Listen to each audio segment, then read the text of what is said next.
Hello, I'm Lara Kulcharsan and this is Newsfeed, your dose of what people are talking about online. Fears of a full-scale war in the Middle East have surged following a sharp escalation in Israeli airstrikes on Lebanon.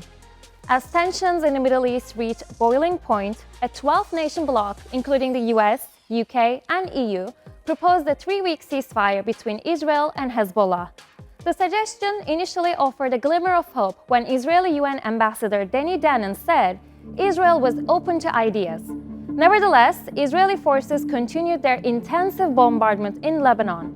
By the time Prime Minister Benjamin Netanyahu arrived at the UN General Assembly in New York, he vowed to continue full-force strikes in Lebanon, declaring Israel would not stop until it had achieved its objectives. Our policy is clear. We are continuing to hit Hezbollah with full force, and we will not stop until we achieve all our goals. First and foremost, returning the residents of the north safely to their homes. Despite the White House saying that the proposed ceasefire was coordinated with Israel, Netanyahu was adamant that he would press on with the military offensive. Speaking at the UN, Lebanon's foreign minister warned that the crisis was spiraling out of control. The return of Israeli displaced people to their cities and to their settlements cannot be achieved through war. It cannot be achieved through bombardment, hostilities, or the displacement of Lebanese people. The shortest path to their return is a comprehensive, immediate ceasefire. In Lebanon, the UN reports that 90,000 people have been displaced since September 23rd, adding to the 110,000 already forced to flee their homes. Israeli forces have been dropping leaflets into southern Lebanon, urging residents to scan a QR code that provides safe zones for evacuation. But Hezbollah and many others on social media have warned that the Lebanese public not to trust these codes, claiming it could expose their locations and personal information. They are targeting all of Lebanon. Nowhere is safe. They told people in the south to flee up to Beirut, and then they bombed them on the way to the city. There are suburbs in Beirut that are being bombed. Bekaa Valley, Baalbek, these places with such rich, significant history and culture, and of course families, children. So many children already have been victims of Israel's terrorism in Lebanon over these few days. They are now even dropping leaflets into the south of Lebanon with information with QR codes that you're supposedly meant to scan, and they will tell you the safe places to go. We know from Israel's actions that this is not the case. Those QR codes are going to give Israel information about your phone, about your location. If you are Lebanese and you are watching this, I'm sure you already know. I'm probably preaching to the choir, but if you do receive any of these leaflets, do not scan any QR codes. Do not touch them. We cannot trust them. Discard them, get away from them. Whatever you do not scan those QR codes. At the UN, several leaders have urged Israel to show restraint in both Gaza and Lebanon to prevent the crisis from turning into a regional war. In his address, Palestinian President Mahmoud Abbas described the atrocities in Palestinian territories, stating that Gaza is no longer fit for human habitation. We won't go, we won't go, we won't go. Palestine is our homeland, the land of our fathers and ancestors. It is ours and we will stay. It is the occupiers who usurped it who must go. Stop this murder. Stop it now. Stop the killing of children and women. Stop sending weapons to Israel. This atrocity must not continue like this. The whole world bears the responsibility. Every day in Gaza and in the occupied West Bank, there is non-stop persecution. Our land is seized as if it were the property of the occupiers. While Netanyahu defended Israel's actions, his forces continued their heavy bombardment of Gaza, alongside raids and arrests of Palestinians in the West Bank. Since the war began in October, more than 41,000 Gazans have been killed and tens of thousands displaced, with no safe area truly left in the enclave. On Friday, Israeli forces bombed tents, sheltering displaced people at Al-Aqsa Martyrs Hospital, killing at least one Palestinian and wounding several others. As if the relentless attacks weren't enough, Gazans are now also battling heavy rain and flooding in their makeshift homes.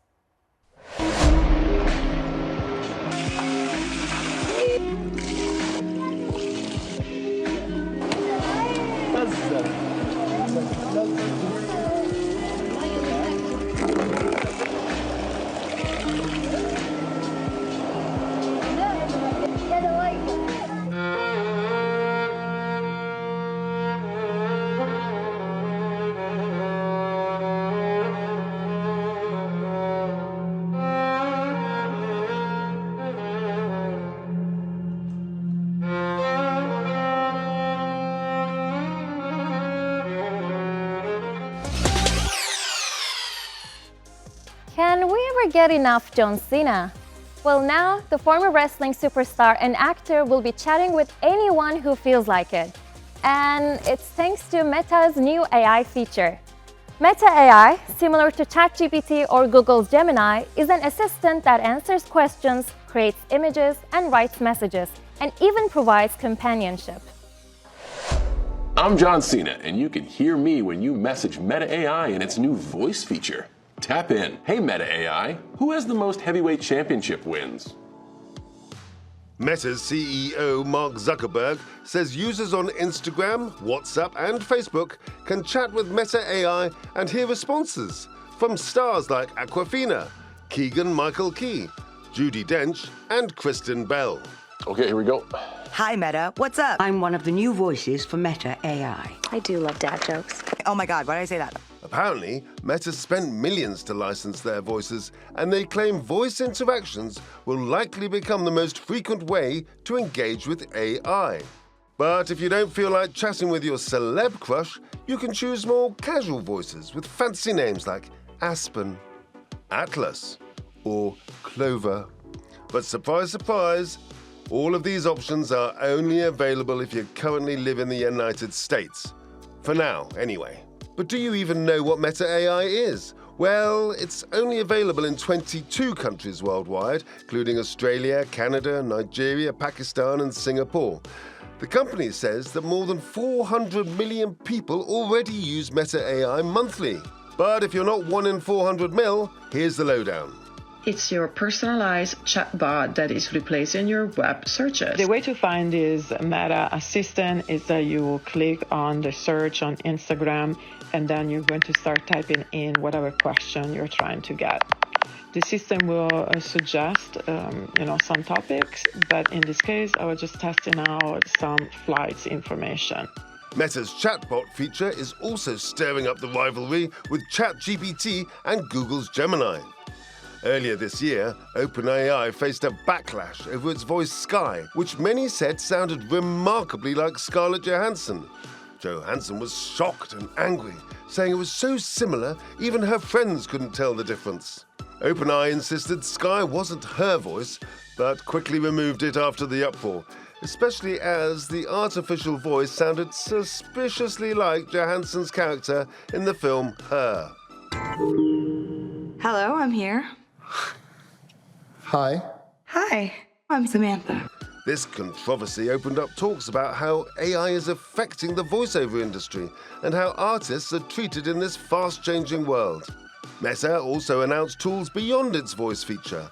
This could be your ticket to a fancier Instagram page and a head start on becoming an influencer.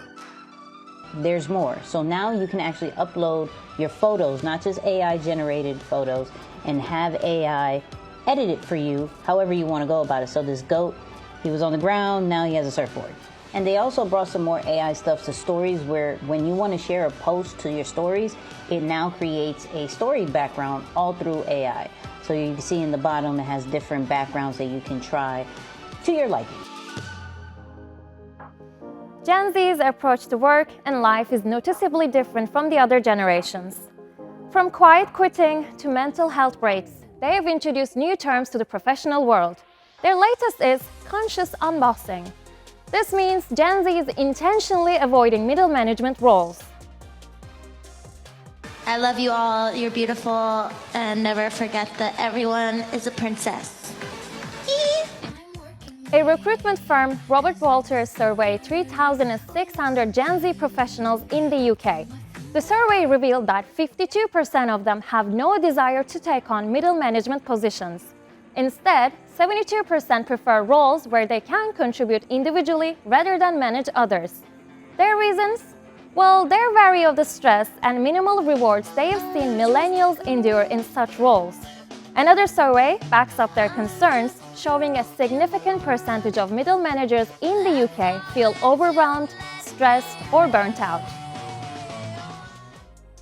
Despite what older generations may think, it's not a lack of ambition. Gen Z is in fact ambitious. They're not just willing to climb the traditional corporate ladder at the cost of their mental health. However, this approach may be why some employers view Gen Z as difficult to hire, raising concerns in the job market. I'm a Gen Z in corporate. Of course, I'm not going to that meeting that's during my lunchtime. Sorry, take it off the schedule. I'm a Gen Z in corporate. Of course, the screen is hitting the keyboard at 5 o'clock on a dot. Maybe even 4:30. Sorry. I'm a Gen Z in corporate. What do you mean, what is a mental health day? Figure it out, because I'm taking one a month. Sorry. A Bridgerton-themed ball in Detroit, US has gone viral for all the wrong reasons, leaving fans feeling more duped than dazzled. Attendees who paid up to $300 for a night of sophistication, grace, and historical charm inspired by the Netflix series were greeted with cheap decor, a lone violist, and even a pole dancer, far from the grand experience they have expected. Footage from the event shows a sparsely decorated room with guests sitting around on their phones. The live music? Just one violin player. To make matters worse, attendees reported the food was raw and ran out within the first hour. Promises of a cash prize for the best-dressed guest and a Diamond of the Season selection, as seen in other Bridgerton-inspired balls, also went unfulfilled, adding to the disappointment. The ball, which wasn't organized by Netflix but by a local company called Uncle & Me LLC, has quickly drawn comparisons to the disastrous Willy Wonka-themed event in Scotland earlier this year. Uncle & Me LLC has since issued a statement taking full responsibility for the event's shortcomings, but failed to mention any plans for refunds. And that's our show. Find our latest stuff on YouTube and do subscribe to our channel. See you soon!